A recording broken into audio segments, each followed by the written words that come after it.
Alamin ang kapalaran mo. Sa araw na ito March 11, 2024. Aries, sa pabigla-bigla, padalos-dalos na Mars-Uranus square ngayon, iwasang mag-react ng masyadong mabilis o malakas kung naiinis ka, mahal na Aries.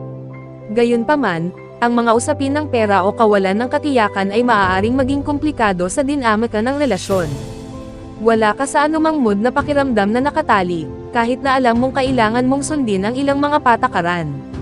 Mahalagang maging maalalahanin kung gusto mong palayain ang iyong sarili sa isang bagay na pumipigil sa iyo, gayunpaman, dahil may tunay na ugali na magmadali ngayon. Ang isang malusog na outlet ay maaaring tumuon sa mga bahagi ng iyong buhay na maaaring iniiwasan mo at ay sideline ang mga bagay na labis mong ginagawa. Ito ay haantong sa isang mas balanseng pakiramdam. Nagkaroon ng mas matinding pagtutok sa iyong buhay panlipunan at mga layunin sa kaligayahan o mga pangmatagalang plano at pangarap, na nagpabagsak sa ilan sa iyong mga praktikal na layunin hanggang sa pangalawang lugar. Ang mga resulta nito ay maaaring ipakilala ang kanilang mga sarili ngayon, ngunit huwag hayaang masira ka sa pagkagambala.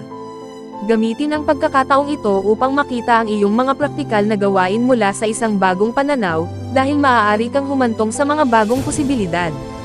Maaaring gagawa ka ng aksyon sa isang bagay na sa tingin mo ay matagal nang natapos ngayon. Ang mga transit ngayon ay lalong maganda para sa pagtingin sa iyong buhay sa mga bagong paraan, lalo na sa pribado, personal, pagpapahalaga sa sarili, at mga bagay na pinansyal. Ang pag-iisip sa labas ng kahon ay nagdudulot ng mga gantimpala. Lucky number for the day, 2. Lucky colors for the day, violet at white. Taurus, bagamat tinutulungan ka ng mga transit ngayon na makita ang mga bahagi ng iyong buhay na dapat magbago, mahal na Taurus, ang isang parisukat ng Mars-Uranus na kinasasangkutan ng iyong sign ngayon ay maaaring tumuro sa ilang tensyon. Kung sa tingin mo ay pinaghihigpitan ka ng isang bagay o isang tao, maaari mong pakiramdam na handa kang magpiyansa. Ang likas na ugali ay maaaring i-rock ang bangka, ngunit isaalang-alang na magiging mas epektibo ka kung maglalaan ka ng oras para sa ilang kaalaman sa sarili. Pagkatapos ng lahat, ang pag-alam kung ano ang talagang gusto mo ay ginagawang mas epektibo ang anumang paghihimagsik o reaksyon. Bagamat nasa sabik ka tungkol sa pagtupad sa iyong mga layunin sa Mars sa tuktok ng iyong solar chart, kung labis mo na itong ginagawa o pinipilit mo ang iyong sarili na magtagumpay, malamang na kailangan mo ng pahinga na nagre-refresh ngayon. Kung maaantala ang mga schedule, maaari itong maging positibo posibleng ang mga pagbabagong gagawin mo ay magdadala sa iyo sa isang mas magandang lugar. Ang paggawa ng sarili mong bagay ay maaaring maging mabuti para sa iyo, ngunit ito ay mas mahusay na iwasan ang paggawa ng splash tulad ng ginagawa mo. Tumutok sa mga layunin na nagpapasaya sa iyo at nakamit sa halip na tumuon sa kung ano ang iniisip ng iba na tama para sa iyo. Sa kabutihang palad, ikaw ay nasa mahusay na anyo para sa mga pag-asa at pangarap. Nagbibigay inspirasyon sa iyo ang mga bagong ideya at potensyal na pakikipagsapalaran. Maaari ka ring makalusot sa isang hadlang o problema, na isang magandang ginhawa. Lucky number for the day, 5. Lucky colors for the day, pink at black. Alamin ang kapalaran mo. Sa araw na ito March 11, 2024. Aries, sa pabigla-bigla, padalos-dalos na Mars-Uranus square, Gemini. Bagamat ang ngayon ay makapagbibigay sa iyo ng mas magandang pagtingin sa kung ano ang nangangailangan ng update, mahal na Gemini, ang pagmamadali sa mga desisyon ay hindi ipinapayong. Lumalampas ka sa iyong normal na mga hangganan sa mga araw na ito, na nagdaragdag ng magandang splash ng kaguluhan sa iyong buhay. Gayunpaman, maaaring may bahagi sa iyo na lumalaban sa pagbabago, at maaari itong lumabas sa maliliit ngunit nakakagambalang paraan. Maaaring nakikipaglaban ka sa ilang pagkabalisa o kakulangan sa ginhawa sa isang problema na umuusbong muli ngayon. Para sa pinakamahusay na mga resulta, iwasan ang mga pabigla-bigla na aksyon at desisyon ngayon. Maaari mong lubos na maramdaman na ikaw ay limitado o pinaghihigpitan ng iba o marahil sa pamamagitan ng mga kalagayan sa buhay, ngunit sa halip na maghimagsik o tanggihan ang iyong pangangailangan para sa pagbabago, mag-isip ng mga malusog na paraan upang galugarin at igiit ang iyong kalayaan. Ang pakiramdam na sampungin o walang inspirasyon ay maaaring pumipigil sa iyo mula sa ganap na paglabas sa iyong shell at paghabol o pagtupad sa iyong mga layunin. Gayunpaman, Sa ilang mga pagsasaayos, maaari mong mahanap ang iyong sarili sa mabuting anyo para sa pagpapalam sa mga bagay na nagsilbing pabigat lamang sa iyo. Ang pagsunod ng masyadong malapit sa protokol at mga panuntunan ay maaaring magpahiwatig ng mga napalampas na pagkakataon. Gayunpaman, hindi mo rin dapat napilitin ang anuman, at ang Sun-Uranus transit ngayon ay humihikayat ng pakikipag-ugnayan sa iyong mundo ng medyo naiiba. Lucky number for the day, 7. Lucky colors for the day, red at yellow. Cancer. Ang parisukat ng Mars-Uranus ngayon ay tensyonado at naiinip, mahal na Cancer. Ngunit kung atres ka rito, makikita mo na hinihimok ka nitong tuklasin ang pangangailangang gumawa ng mga pagbabago. Sa katunayan, tinutulungan ka ng isang Sun-Uranus transit na gawin ang pinakamahusay nito. Gayunpaman, panoorin ang impulsivity at kusa. Ang isang malakas na pagnanais para sa pagbabago sa iyong buhay ay maaaring nagbabadyang, ngunit tumutuon sa kung ano at kung paano mo gustong baguhin ang bahagi na pinakamapanghamong. Maaari kang makaramdam ng ilang pagkalito kung gusto mo ng distansya o gusto mong tumalon gamit ang dalawang paa pagdating sa iyong mga relasyon. Bagamat nakaramdam ka ng pangangailangan para sa higit na intensity kamakailan, ang mga bahagi mo na nagnanais ng malusog na kaunting distansya ay maaaring lumitaw ngayon, na maaaring humantong sa hindi pagkakaunawaan sa iba kung hindi mo lubos na nalalaman kung bakit ka nakakaramdam ng ganito. Maghanap ng mga paraan upang mapangalagaan ang mga damdamin ng kalayaan na iyong nararamdaman, habang pinananatiling bukas ang iyong sarili sa paggalugad ng iyong mga damdamin. Ito ay isang linggo ng pakiramdam na mas may kapangyarihan na gumawa ng matagal ng mga pagbabago, bagamat maaaring kailanganin mo munang labanan ang iyong nararamdaman. Ang aspeto ng Sun-Uranus ngayon ay nakakatulong na maging mas naaayon sa iyong pangangailangan para sa mga bagong ideya at karanasan. Ang mga kaibigan at kakilala o mga bagong plano at pangarap ay maaaring maging bahagi nito. Lucky number for the day, 6. Lucky colors for the day, pink at white. Leo, maaari kang makaranas ng mga taong hindi sumasang-ayon sa paraan ng iyong pagharap sa iyong trabaho o sa iyong mga layunin ngayon, mahal na Leo, habang ang Mars ay bumubuo ng isang parisukat sa Uranus. Ang mga pakiramdam ng hindi pinapansin o hindi sineseryoso ay maaaring dumating sa ulo. Maaaring magkaroon ng mga tensyon at pagkabigo sa iyong karera, ngunit pinakamainam na iwasan ang paggawa ng mga desisyon ng madalian. Maaari mong matuklasan sa ibang pagkakataon na hindi ka pa handang tumalun sa, o sa labas, ng isang bagay. Bagamat maaari mong pakiramdam na hindi mo alam kung paano lalapit o mas mauunawaan ang ilang tao sa iyong buhay, ang hindi pagkakasundo ay maaaring humantong sa mga bagong paraan ng pag-unawa at pakikipagtulungan sa kanila na maaaring mag-iwan ng relasyon sa isang mas mahusay na lugar sa huli. Ang susi ngayon ay makipag-ugnayan sa kung ano ang kailangang baguhin at pagbutihin upang makagawa ka ng aksyon na nagdaragdag ng halaga sa iyong buhay. Sa Sun-Uranus transit ngayon, na binigyan ng oras at espasyo para sa pag-eeksperimento, makakarating ka sa ilang kapana-panabik na bagong insight. Mahilig kang makabuo ng magagandang ideya kapag hindi mo sinusunod ang lahat ng panuntunan o pangkulay sa loob ng mga linya ngayon. Lucky number for the day, 9. Lucky colors for the day, gray at white. Virgo, sa medyo mapusok na aspeto ng Mars-Uranus ngayon, mahal na Virgo, maaaring pinakamahusay na maglaan ng oras bago gumawa ng anumang mahahalagang desisyon. Ang mga tensyon sa kalusugan at kaugnay sa trabaho ay maaaring umabot sa puntong kumukulo ngayon pagkatapos na gumugol ng maraming enerhiya sa mga bagay na ito kamakailan. Maglaan ngayon upang bigyan ang iyong sarili ng pahinga mula sa mga layuning ito nang sa gayon ay maaari kang kumilos ng mas spontaneously o tuklasin ang iyong mga damdamin ng mas ganap.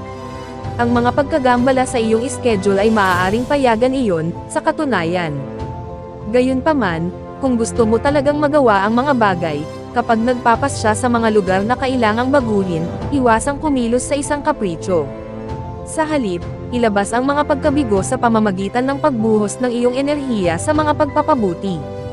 Kung may mga tensyon na nakapaligid sa pagtatrabaho sa ilalim ng isang schedule o sa isang limitado, mapang-api na kapaligiran, maaari mo itong maramdaman ngayon. Kung ang iyong mga pamamaraan ay masyadong mahigpit, magsisimula kang makita ang halaga ng paggawa ng mga malikhaing pagbabago ngayon. Gayunpaman, para sa pinakamahusay na mga resulta, sa sandaling makita mo kung ano ang kailangang baguhin, Iwasan ang isang biglaan o lahat o wala na diskarte sa paggawa ng mga ito. Ang pagtulong sa iyo dito ay isang Sun-Uranus sextile. Ito ay nagdadala sa iyo sa mga karanasang nagbubukas ng isipan. Maaari kang makarating sa mga kapana-panabik na paghahayag. Lucky number for the day, 2. Lucky colors for the day, pink at orange. Libra. Habang ang aspeto ng Mars-Uranus ngayon ay maaaring magudyok sa atin na mabilis na tumalon sa mga conclusion, mahal na Libra, isang Sun-Uranus transit din sa paglalaro ay tumutukoy sa mga pagkakataong matuto ng marami. Maaari kang mapuno ng mga kapana-panabik na ideya. Ang araw ay tila magtutulak ng pagbabago at ang iyong buhay pasulong. Ang mga bahagi ng iyong buhay na nagkulong sa iyo, kahit na ito ay kusang loob na nangyari, ay maaari na ngayong makaramdam ng labis. Ang paggawa ng mga plano upang pahusayin ang mga bahagi ng iyong buhay ay mas makatuwiran at higit na nakakatulong kaysa sa paglaban sa pagbabago o pagdadala ng pagbabago sa pamamagitan ng mga pabigla-bigla na pagkilos, kaya siguraduhing magmuni-muni at gumawa ng mga sadyang desisyon ngayon. Kahit gaano kakasabik tungkol sa isang malikhaing proyekto o pagdalugad ng isang romansa o personal na interes sa mga araw na ito, kailangan mo ng pahinga mula sa labis na pagsusumikap, at ang mga pangyayaring nagaganap ngayon ay maaaring pilitin ang issue. Iwasang magpilit ng husto o gumawa ng mga padalos-dalos na desisyon, ngunit hayaan ang iyong sarili na tumawid sa mga normal na limitasyon, dahil maaari kang gumawa ng mahusay na mga hakbang patungo sa kritikal na bagong simula. Lucky number for the day, 8. Lucky colors for the day, brown at yellow. Scorpio. Nagtataglay ka ng higit na lakas ng loob kaysa karaniwan upang sirain ang mga pader sa pagitan mo at ng iba, mahal na Scorpio. Ang araw na ito ay partikular na malakas para sa pagtamasa ng mga kalayaang ibinibigay sa iyo ng pagtanggap at suporta. Nagdaragdag ka ng karagdagang pampalasa sa iyong buhay tahanan at sa iyong trabaho o mga gawain. Maaari kang maging adventurous sa domestic scene ngayon. Gayunpaman, ang paglalakbay sa Mars-Uranus ngayon ay medyo mapanghimagsik. Kung ang isang bagay tungkol sa iyong mga pakikipag-ugnayan ay nakakaramdam ng lipas, nakakulong, o kung hindi man ay nakakapigil sa iyong emosyonal na paglago, ang mga malikhaing paraan ng pakikipag-ugnayan ay nasa ayos na ngayon. Maaaring magkaroon ng isang buong pulutong ng puro enerhiya, at ang isang salungatan ng mga halaga sa isang tao ay maaaring maging bahagi ng larawan. Ang isang hindi inaasahang pangyayari o biglaang pagbabago ng ugali ay maaaring mangyari at makawala sa iyong karaniwang gawain. Ang mas matitinding pagnanasa at pangangailangan ay maaaring maging matindi at nakatuon ngayon, at mahalagang buksan ang iyong sarili sa pangangailangan para sa pagbabago, ngunit huwag magmadali sa anumang bagay. Lucky number for the day, 2. Lucky colors for the day, blue at red. Sagittarius. Ang aspetong Mars-Uranus ngayon ay mapusok na enerhiya, mahal na Sagittarius, ngunit ang paghahanap ng mga paraan upang mas ulit ang isang sitwasyon ay maaaring gawin itong lubos na mapapamahalaan. Ang mga personal na proyekto at interes ay maaaring maging nakakahimok, ngunit iwasang hayaan ang iyong kasabikan para sa mga ito na humantong sa pagbalewala sa iba mo pang mga pangangailangan. Ang mga kalagayan ngayon ay maaaring makatulong sa iyo kung ikaw ay masyadong abala, dahil ang pagbabago ay nasa hangin. Maaaring pakiramdam mo ay masigasig, ngunit mayroon ding posibilidad na itulak ang isang bagay ng padalos-dalos, na maaaring magpa-attract sa iyo. Kung ang mga kasalukuyang aktibidad ay nakakasagabal sa iyong kaligayahan at sa kaayusan o istruktura sa iyong buhay, malalaman mo ang pangangailangan para sa higit na pansin sa iyong pang-araw-araw na gawain ngayon. Tukuyin kung aling mga bahagi ng iyong buhay ang nangangailangan ng higit na kakayahang umangkop, at maingat na isaalang-alang kung ano ang kailangang gawin upang makamit ito, kahit na nakakaramdam ka ng pressure na makahanap ng mabilis na solusyon. Huwag hayaang mangibabaw ang pagkainip, ngunit layuning kilalanin ang pangangailangan para sa nakabubuo na pagbabago. Ang pagkakaroon ng kaunting kasiyahan sa buhay ay maaaring humantong sa pinakamakabago at kapaki-pakinabang na mga diskarte.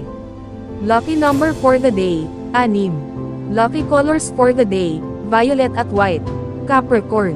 Ang isang aspeto ng Mars-Uranus ay may posibilidad na magdala ng ilang hindi mahuhulaan o rebelyon sa mga tema ng araw, mahal na Capricorn, ngunit malamang na may matututunan kang mahalagang bagay mula sa iyong mga realisasyon at maging sa mga salungatan. Mas madaling dumating ang mga solusyon kaysa karaniwan. Gayunpaman, Maaari mong madama ang mga mas mali-mali o hindi maayos na mga bahagi sa iyong buhay ng mas malakas, na maaaring humantong sa tensyon at marahil ay hindi inaasahang pagkagambala. Panoorin ang katigasan ng ulo tungkol sa paninindigan sa iyong nalalaman at paggawa ng mga bagay sa iyong sarili. Kung lumalaban ka sa pagbabago, hindi mag-iisip si Uranus na itulak ka palabas ng iyong comfort zone. Mas mainam na asahan kung ano ang kailangang baguhin at maging maagap tungkol dito. Ang tensyon ay maaaring lumitaw sa mga bahagi ng iyong buhay na abala sa iyong isip, na humahantong sa mga pakiramdam ng pagkabalisa. Bilang kahalili, maaari kang makaranas ng isang salungatan sa isang tao tungkol sa mga isyu ng mga pagpapahalaga o paggalang. Ang mga pagkabigo ay maaaring magmula sa isang panloob na salungatan sa pagitan ng gustong makipagsapalaran at mas gustong manatili sa iyong comfort zone. Isaalang-alang ang magkabilang panig habang sumusulong ka, ang mga hakbang pasulong kaysa sa malalaking paglukso ay malamang na pinakamahusay. Ito ay isang oras para lapitan ang iyong buhay, pamilya, pera, at mga gawain sa tahanan sa mga bagong paraan at paggawa ng maliliit na pagpapabuti na humahantong sa isang mas mahusay na pakiramdam ng pagiging nangunguna sa mga bagay. Lucky number for the day, 4. Lucky colors for the day, gray at pink. Aquarius. Maaaring mangyari ang mga abala at pagkagambala sa mga lugar ngayon habang nakikipagsagupaan ang Mars kay Uranus, mahal na Aquarius. Kasalukuyang lumilipat ang Mars sa iyong sign, at si Uranus ang iyong planetary ruler, kaya parang personal ito. Ang mga isyu ay maaaring dumating sa ulo para sa iyo o para sa mga tao sa paligid mo, lalo na tungkol sa mga bagay na nanatiling hindi nagbabago at lumalaban sa pagbabago. Panatilihin ang isang bukas na isip pagdating sa pagbabago, ngunit huwag pumunta lahat sa pamamagitan ng paggawa ng mga mapaghimagsik at walang pasensya na mga desisyon. Ang kaunting pahinga mula sa mga lugar na iyon ng buhay kung saan ikaw ay labis na abala ay maaaring makatulong na maibalik ang isang pakiramdam ng kaayusan sa iyong buhay. Maglaan ng oras upang palayain ang ilan sa mga tensyon na namumuo dahil sa pakiramdam na pinaghihigpitan o na-overrule kamakailan, ngunit subukang gawin ito ng nakabubuo. Sa halip na padalos-dalos sa mga sitwasyon, layunin na ipahayag ang iyong mga pangangailangan sa malusog, nakabubuo na mga paraan at maglaan ng oras upang maunawaan ang iyong sarili para sa pinakamahusay na mga resulta. Ito ay isang makapangyarihang oras upang tumuklas ng mga bagong paraan ng pagpapahayag at kasiyahan sa iyong sarili. Lucky number for the day, 8. Lucky colors for the day, maroon and white. Pisces. Ang parisukat ng Mars-Uranus ngayon ay may posibilidad na magstagnasyon, mahal na Pisces, ngunit ang isang Sun-Uranus transit ay nakakatulong sa iyo na magkaroon ng pananaw at matuto mula sa mga epiphanies o salungatan na ito, na maaaring humantong sa mga inspirasyong ideya. Gayunpaman, ang mga bahagi ng kawalang kasiyahan sa iyong buhay ay maaaring mas mahirap na ganap na matukoy ngayon, na humahantong sa isang pangkalahatang pakiramdam ng pagkabigo na maaaring mangyari ng random. Malakas ang iyong pangangailangan para sa pag-iisa, ngunit gusto mo ring panatilihin ang iyong mga komunikasyon at koneksyon sa iba. Ang iyong pagkaabala sa iyong personal na buhay at mga proyekto ay tiyak na isang prioridad sa mga araw na ito, at sa proseso, may mga pagkakataon na ang mga abala sa labas ay tila hindi matitiis. Ito ay partikular na ang kaso ngayon. Mag-ingat sa paglalagay ng sobrang lakas sa isang partikular na gawain o proyekto, dahil maaari itong maging backfire at makagambala sa iba pang bahagi ng iyong buhay. Subukang maghanap ng mas malusog na balanse. Sa kabutihang palad, napakamalikhain mo ngayon, at mas madaling makagawa ka ng mga kawili-wili at matagumpay na solusyon sa mga panloob na salungatan. Lucky number for the day, 5. Lucky colors for the day, pink at red. Special shout out to the following. Special shout out kay Ma'am Zenaida Saplio, thank you for watching ma'am. Special shout out kay Sir Seferino Corochia, thank you for watching sir. Special shout out kay Sir Marlon Ivag, thank you for watching sir. Special shout out kay Sir Neil Katakutan, thank you for watching sir. Special shout out kay Ma'am Lori Jane Catalan, thank you for watching ma'am. Kung gusto mong mag-shoutout sa next video, comment na. Maraming salamat sa panonood mga kapatid. Sanay nagustuhan ninyo ang video na ito. Please don't forget to subscribe and hit the notification bell para lagi kang updated sa mga bagong video na i-upload. See you in my next video.